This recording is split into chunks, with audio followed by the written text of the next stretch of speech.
Three former Google engineers are suing their former employer, alleging they were unjustly fired after calling out evil.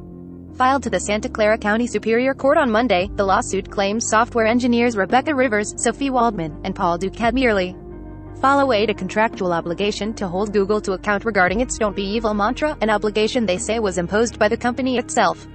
Google terminated each plaintiff's employment with it for adhering to the directive "Don't Be Evil" and calling out activity by Google that they each believed betrayed that directive, read the lawsuit. Each plaintiff fulfilled their contractual duty to Google by advising it ways in which Google was doing evil. In particular, the call-out concerned Google's alleged intent to do business with border and immigration officials under Trump's administration in 2019. Ethical concerns regarding organizations such as U.S. Customs and Border Protection, CBP, and Immigration and Customs Enforcement, ICE, were a significant issue at the time, with the U.S. government ultimately holding over 69,000 children in custody over the course of the year.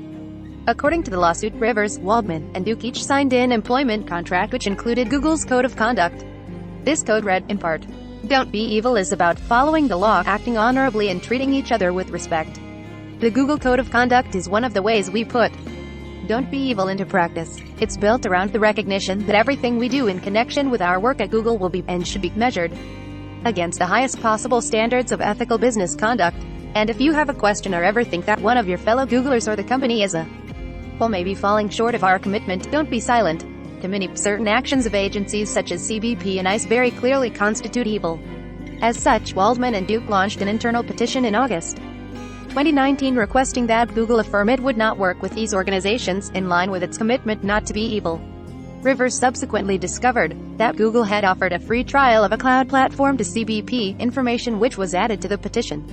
The plaintiffs allege that all information included in the petition was already freely accessible by all Google employees, and that they repeatedly directed their co-workers not to share it outside the company. The suit also contends that an internal investigation failed to find them at fault and they were not reprimanded in any way. Nevertheless, all three engineers were fired in November 2019 with an internal memo from Google's Securities and Investigations team stating that they were let go for clear and repeated violations of our data security policies. This allegedly included systematic searches for information outside the scope of their.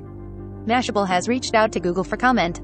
Days before the firings, around 200 Google employees rallied outside its San Francisco office in support of Rivers and another suspended staffer, accusing the tech giant of retaliation. Rivers had been placed on administrative leave after Google interviewed her regarding her access of documents concerning the company's relationship with CBP. Google's infamous "Don't Be Evil" motto was quietly removed from the company's code of conduct in mid-2018. In some ways this makes sense. We've learned anything from the past 5 years, it's that what constitutes evil can be extremely subjective. This lawsuit also demonstrates the aspirational phrase has caused the tech giant some headaches.